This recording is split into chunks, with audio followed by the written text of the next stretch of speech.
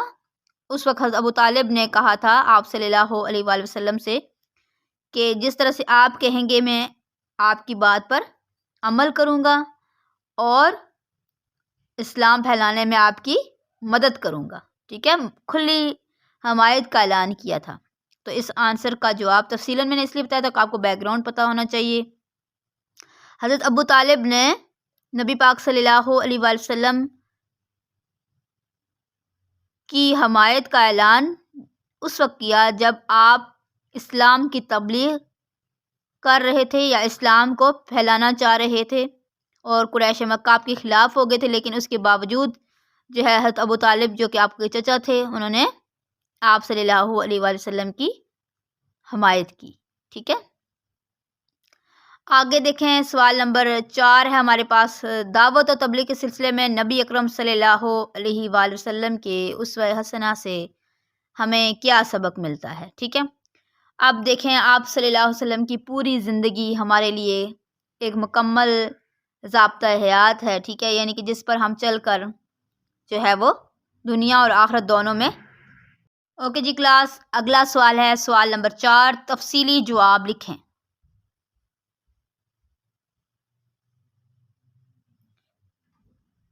تفصیلی جواب سے پہلے جو ہمارا سوال رہ گیا ہے، ٹھیک ہے، دعوت و تبلیغ کے سلسلے میں نبی اکرم صلی اللہ علیہ وسلم کے اسوہ حسنہ سے ہمیں کیا سبق ملتا ہے، تو میں آپ کو بتا رہی تھی کہ نبی اکرم صلی اللہ علیہ وسلم کا جو صبر ہے، تحمل ہے، ٹھیک ہے، اور اپنے اللہ کے نبی ہونے کے ناطے جو اپنے حق کے لیے ڈٹے رہنا آپ صلی اللہ علیہ وسلم کا سب سے بڑا جو ہے وہ عمل تھا، ٹھیک ہے، یعنی کہ کتنا مشکل کام تھا کہ آپ کو ایک ایسا کام دیا گیا جس میں جو ہے وہ بہت کم لوگوں نے شروع میں آپ کا ساتھ دیا، ٹھیک ہے، لیکن اس کے باوجود آپ صلی اللہ علیہ وسلم نے ہمت نہیں ہاری اور اللہ کے پیغام کو، اسلام کو، سچ کو جو ہے وہ سامنے لے کر آئے، اور قریش مکہ کی سخت تکالیف کے باوجود، سخت جو ہے وہ دشمنی کے باوجود آپ نے اپنے اس کام کو نہیں چھوڑا، اور محنت کرنے سے اور جد و جہد کرنے سے آپ اپنے مقصد آپ کہہ سکتے ہیں کہ اعلیٰ مقصد میں کامیاب ہوئے، ٹھیک ہے۔ اگلا سوال ہے، تفصیلی جواب لکھیں۔ اسلام کی تبلیغ کے جو دعوت کے مراحل ہیں ان کو ہم نے بیان کرنا ہے کہ کون کون سے مرحلے تھے جب اسلام کی دعوت کو پھیلایا گیا۔ سب سے پہلے کلاس، جب حضور پاک صلی اللہ علیہ وسلم کی عمر جو ہے وہ 40 سال تھی تو آپ پر پہلی وحی نازل کی گئی، جس میں سورۃ العلق کی پہلی 5 آیات کو نازل کیا گیا۔ اس کے بعد کلاس آپ صلی اللہ علیہ وآلہ وسلم پر دوسری وحی نازل کی گئی۔ دوسری وحی کے بعد آپ صلی اللہ علیہ وسلم نے اسلام کی دعوت کو پھیلانا شروع کر دیا، ٹھیک ہے۔ تو سب سے پہلے جو آپ صلی اللہ علیہ وسلم نے جب اسلام کو پھیلانا شروع کیا تو سب سے پہلے 4 لوگوں نے اسلام قبول کیا، جس میں حضرت خدیجہ رضی اللہ تعالیٰ عنہا، اس کے علاوہ بکر صدیق رضی اللہ تعالیٰ عنہ، علی رضی اللہ تعالیٰ عنہ، اور حضرت زید بن حارث رضی اللہ تعالیٰ عنہ شامل تھے۔ سب سے پہلے کلاس کے دوسری وحی کے بعد جو ہے وہ اللہ کے نبی نے صلی اللہ علیہ وآلہ وسلم نے جو اسلام کی دعوت تھی اس کو خفیہ انداز میں جو ہے آگے بڑھانا شروع کیا، ٹھیک ہے، لیکن خفیہ انداز میں آپ نے صرف 3 سال تک جو ہے وہ تبلیغ کا کام کیا۔ اس کے بعد آپ نے کھلم کھلا جو ہے وہ اسلام کی دعوت کو پھیلانا شروع کیا، ٹھیک ہے۔ تو سب سے پہلے آپ نے اپنے خاندان والوں کو جو ہے وہ اچھا، اس سے پہلے یہ ہوا کلاس کہ اللہ تعالیٰ نے اپنے نبی کو یہ حکم دیا کہ آپ اپنے لوگوں کو، اپنے عزیزوں کو، اقارب کو، رشتہ داروں کو جو ہے اسلام کی دعوت دیں۔ تو اس حکم کے بعد آپ صلی اللہ علیہ وآلہ وسلم نے اپنے خاندان کے لوگوں کو جو ہے وہ بلایا دعوت پر۔ تو اس دعوت میں آپ نے جو ہے وہ اللہ کے پیغام جو ہے لوگوں تک پہنچایا، اپنے خاندان والوں تک۔ تو جس میں سب سے پہلے حضرت علی رضی اللہ تعالیٰ عنہ نے، جب حضرت علی کی عمر 10 سال تھی اس وقت آپ نے اللہ کے نبی جو ہے وہ کی بات مانی اور اسلام قبول کر لیا۔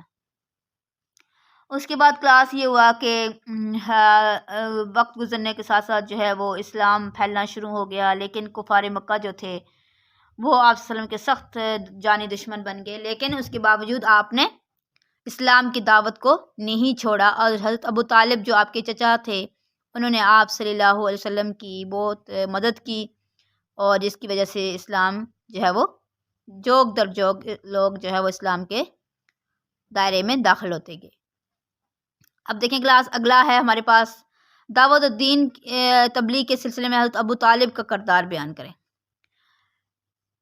دعوت و تبلیغ کے سلسلے میں حضرت ابو طالب کا کردار کلاس بہت اہم تھا، وہ اس وجہ سے کیونکہ جو ہے وہ اس لیے اہم تھا کلاس کیونکہ حضرت ابو طالب رضی اللہ تعالیٰ جو تھے چچا تھے ان کے حضرت آپ صلی اللہ علیہ وسلم کے، تو کفار نے جب آپ کو کہا کہ اللہ کے نبی سے کہیں کہ یہ کام چھوڑ دیں، ٹھیک ہے، اللہ کے پیغام کو پھیلانا چھوڑ دیں، تو حضرت ابو طالب نے ان سے کہا کہ جو ہے وہ میں اپنے بھتیجے کا ہر ممکن ساتھ دوں گا، اور آپ نے ساتھ دیا بھی، ٹھیک ہے۔ تو یہ ان کا حضرت ابو طالب کا سب سے بڑا اہم کردار تھا۔ چلیں جی کلاس میں نے جو ہے وہ ایک شبلی نعمانی کی کتاب سے آپ کو ایک واقعہ بتا دیتی ہوں، ٹھیک ہے، جو اسی سے متعلق ہے، دعوت و تبلیغ کے متعلق ہے۔ تو اس کتاب کا نام ہے کلاس سیرت النبی صلی اللہ علیہ وآلہ وسلم، جو مولانا شبلی نعمانی کی کتاب ہے۔ اس میں کلاس صحابہ کرام رضی اللہ تعالیٰ عنہ اور حضور پاک صلی اللہ علیہ وسلم کی مکہ سے مدینہ جو ہے ہجرت نبوی جو ہے وہ اس کے واقعے کو بیان کیا گیا ہے کہ کفار نے کس طرح سے آپ کے جوانی دشمن ہو گئے تھے، آپ کو جو ہے وہ تنگ کر رہے تھے۔ تو اس وقت آپ کے پاس امانتیں تھیں، آپ نے وہ ساری امانتیں حضرت علی رضی اللہ تعالیٰ عنہ کے سپرد کی، حوالے کی، اور ان سے کہا کہ آپ ادھر ہی رہیں جب تک اللہ کے نبی کی امانتیں وہ واپس نہیں ہو جاتی، ٹھیک ہے۔ تو حضرت ابوبکر صدیق بھی تھے ان کے ساتھ، اللہ کے نبی کے ساتھ۔ تو اللہ کے نبی کو اللہ نے اپنی حفاظت میں رکھا، اور آپ نے مکہ سے مدینہ ہجرت کی اور ثابت قدم رہے، ٹھیک ہے، آپ بالکل بھی نہیں ڈگمگائے، آپ بالکل بھی نہیں پیچھے ہٹے۔ تو یہ سب سے اہم واقعہ تھا جو آپ نے جو ہے وہ مکہ سے مدینہ ہجرت کے دوران پیش آیا۔ تو ہم بحیثیت آپ وسلم کی امتی ہونے کی ہم سب پر یہ ذمہ داری عائد ہوتی ہے کہ ہم اسلام کی دعوت کو آگے بڑھائیں، جس طرح سے آپ صلی اللہ علیہ وآلہ وسلم نے اسلام کی اشاعت کی، ٹھیک ہے۔ اب اسلام کی اشاعت کلاس کیا ہے؟ آپ کسی کو بھی، اپنے فرینڈ کو بھی ایک اچھی بات بتاتے ہیں کہ جھوٹ نہیں بولیں، ٹھیک ہے۔ یہ بھی اللہ کے نبی کا پیغام تھا کہ سچ بولیں، جھوٹ نہیں بولیں، ٹھیک ہے، ایمانداری سے کام کریں، یتیم کے سر پر جو ہے ہاتھ رکھیں، اس کا مال نہ کھائیں۔ یہ ساری اچھی باتیں جو ہیں وہ ہم بھی آگے لوگوں تک پہنچا سکتے ہیں، جن لوگوں کو جو ہے وہ اسلام کی دعوت سے جو دور ہیں یا اسلام کا جن کو نہیں پتہ، ٹھیک ہے۔ ہمارے ابھی بھی جو ہیں وہ کچھ لوگ ہیں جن کو اسلام کے بارے میں ابھی مکمل آگاہی نہیں ہے، تو یہ چھوٹی چھوٹی باتیں بھی ہم ایک دوسرے کو بتا سکتے ہیں، اور ہمارا مشن ہونا چاہیے، ہمارا مقصد ہونا چاہیے کہ ہم اللہ کے جو ہے وہ میسج کو، پیغام کو آگے پہنچائیں۔ چلیں جی کلاس ہمارا پیج نمبر 39 کمپلیٹ ہو چکا ہے۔ انشاءاللہ نیکسٹ لیکچر میں ملیں گے۔ اپنا بہت خیال رکھیے گا کلاس، اور یہ لیکچر لازمی آپ نے سننا ہے، ٹھیک ہے۔ اوکے جی کلاس، اپنا بہت خیال رکھیے گا، دعاؤں میں یاد رکھیے گا۔ اللہ حافظ۔